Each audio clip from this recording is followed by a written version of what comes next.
Hello students, have a nice day. Today I will like to explain such kind of passive voice which does not have preposition by after main verb. मैं आज आपको कुछ ऐसे passive voice बताने का प्रयास करूंगा जिनमें बाई के स्थान पर या कुछ ऐसी क्रियाएं हैं जिनके बाद बाई का प्रयोग नहीं होता है, कुछ दूसरे प्रीपोजिशंस का प्रयोग हम लोग करते हैं। देखने का प्रयास करें।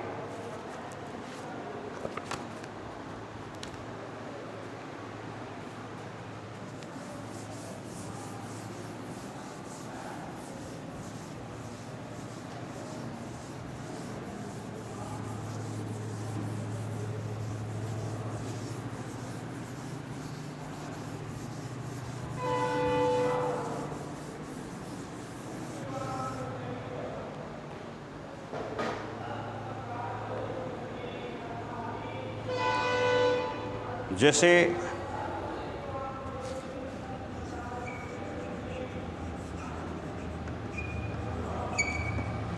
सरप्राइज्ड,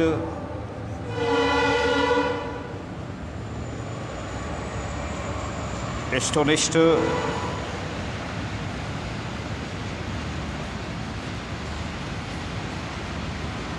डिसअपीयर्ड, डिस्ट्रेस्ड,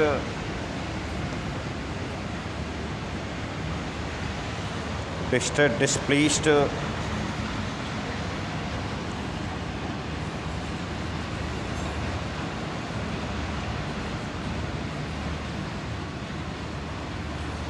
alarmed के बाद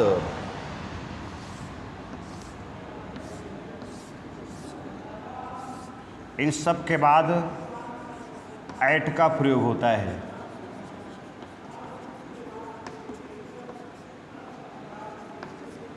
अर्थात सरप्राइज्ड है, एस्टोनिश्ड है, डिस्प्लीस्ड है, डिस्ट्रेस्ड है, डिस्प्लीस्ड है, अलार्म्ड है, इन सभी के बाद एट का प्रयोग होता है। जैसे your intelligence surprised me,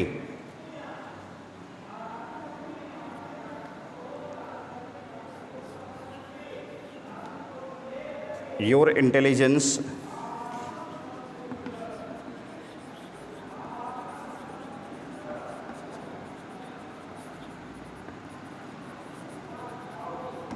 surprised me. I was surprised at your intelligence.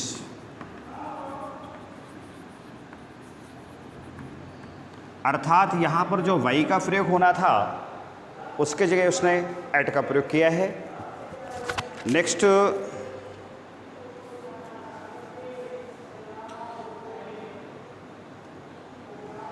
कुछ दूसरी क्रियाएं हैं।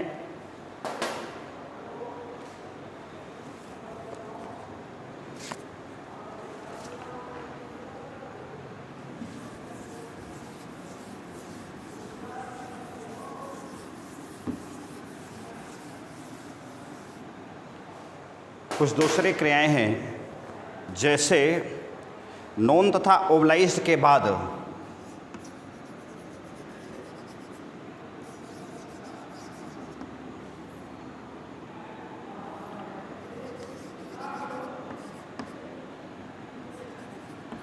टू का प्रयोग होता है।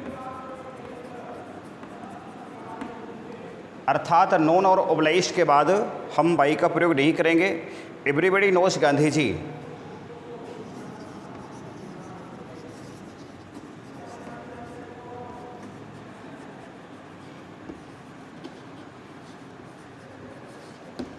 तो गांधी जी इज नोन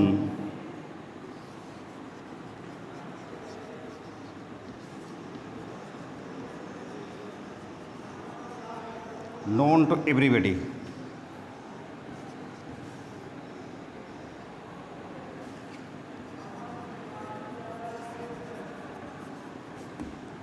यह आपका सेंटेंस बना। अर्थात नोन के बाद हम टू का ही प्रयोग करेंगे, बाई आदि का प्रयोग नहीं करेंगे।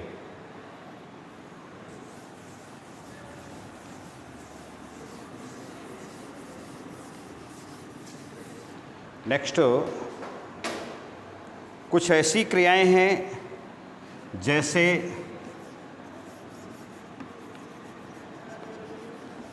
Pleased,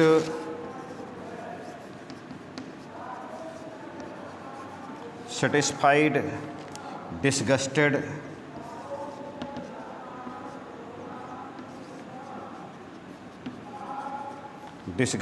चार्मड,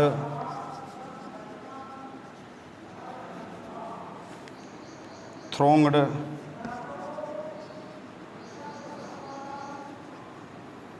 lined. ये जो क्रियाएं हैं, इनके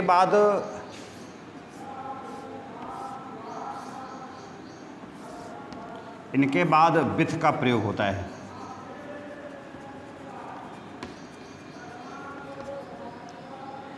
प्लीज्ड है, सेटिस्फाइड है, डिस्गस्टेड है, चार्म्ड है, थ्रोंग्ड है और लाइंड, ये क्रियाएं हैं। इनके बाद हम विथ का प्रयोग करते हैं, जैसे my behaviour pleased him,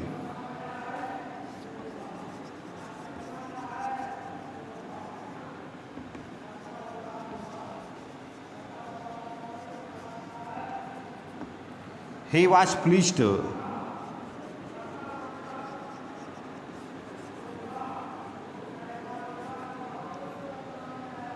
with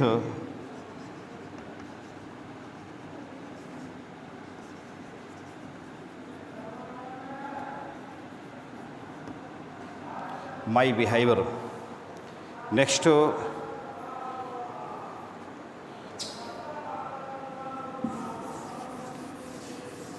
कुछ ऐसी क्रियाएं हैं जिनके बाद इनका प्रयोग होता है, जैसे कॉन्टेंड, इंटरेस्टेड,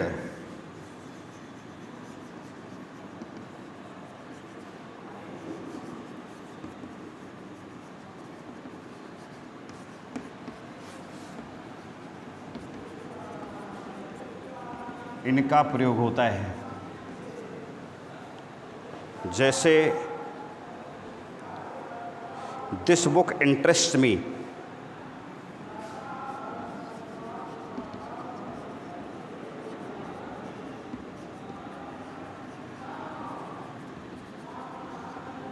तो बनेगा I am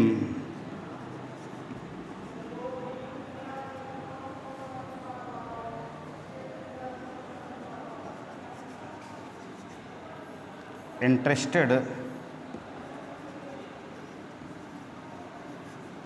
in this book.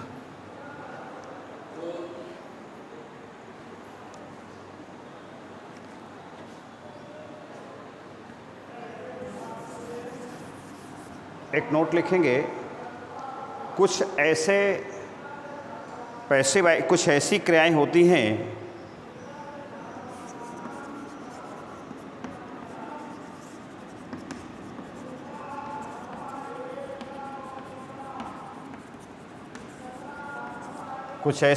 होती हैं जो प्रीपोजिशन के साथ मिलकर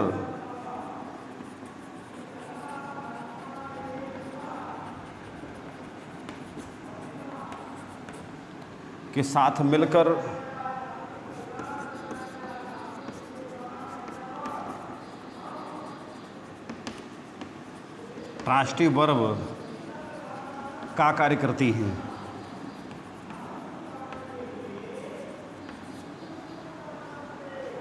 करती हैं,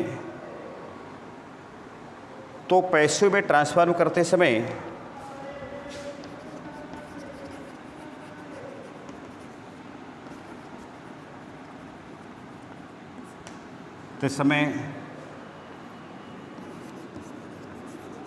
वह क्रिया वर्ब के साथ ही रहती है। जैसे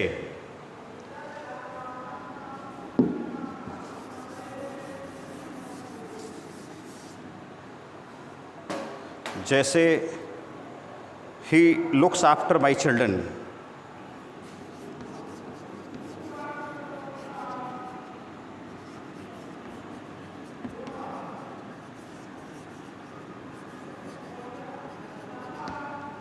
माई चिल्ड्रन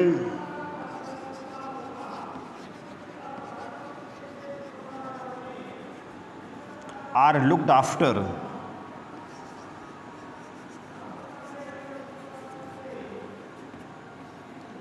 by him.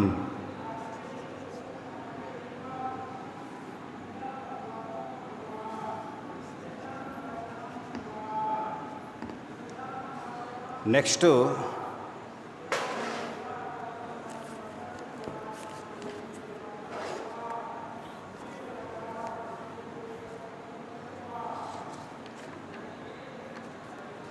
अब मैं आपको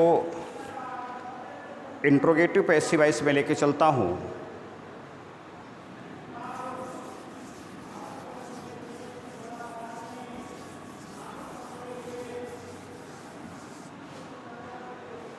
इंट्रोगेटिव वाक्य दो प्रकार के होते हैं।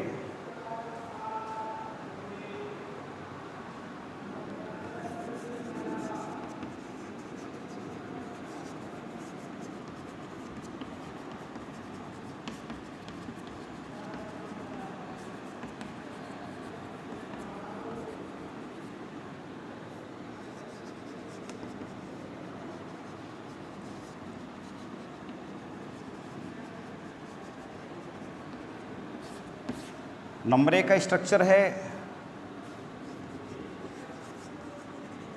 Helping verb plus subject plus main verb plus object plus question mark. जो दूसरे का है WH plus helping verb plus subject plus main verb plus object plus question mark. अर्थात helping verb plus subject plus main verb plus object plus question mark. WH इसमें कोई यानी question word helping verb plus subject plus main verb plus object plus question mark. ये दो प्रकार के structure आपको मिले। अब जैसे सेंटेंस आपको मिला,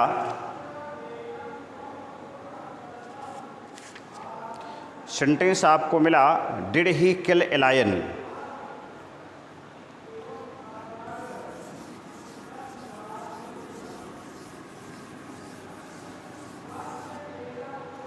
did he kill a lion.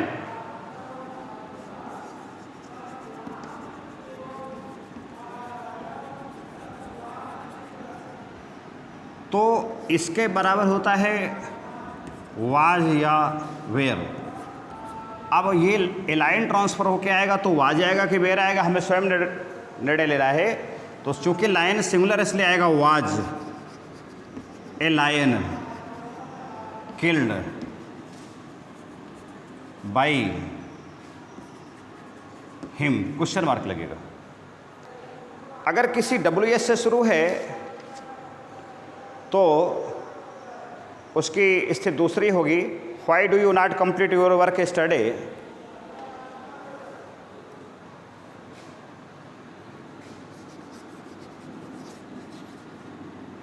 Why did you not complete your work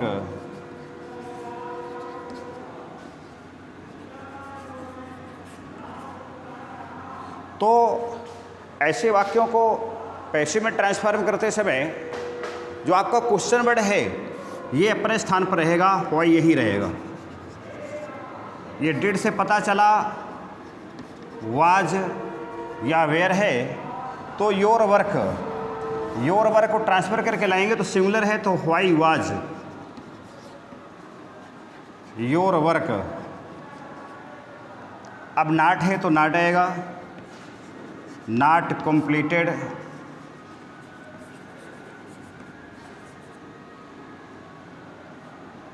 by you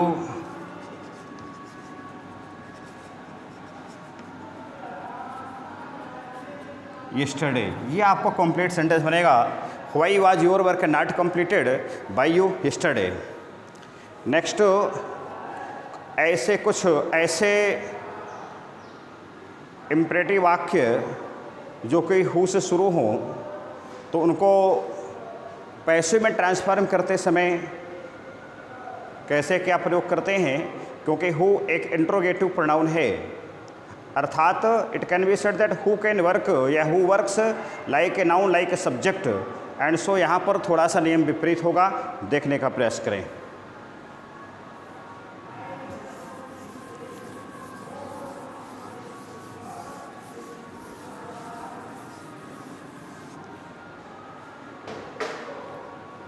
अगर कोई वाक्य हु से शुरू होता है तो हु दो चीज़ है, नंबर एक में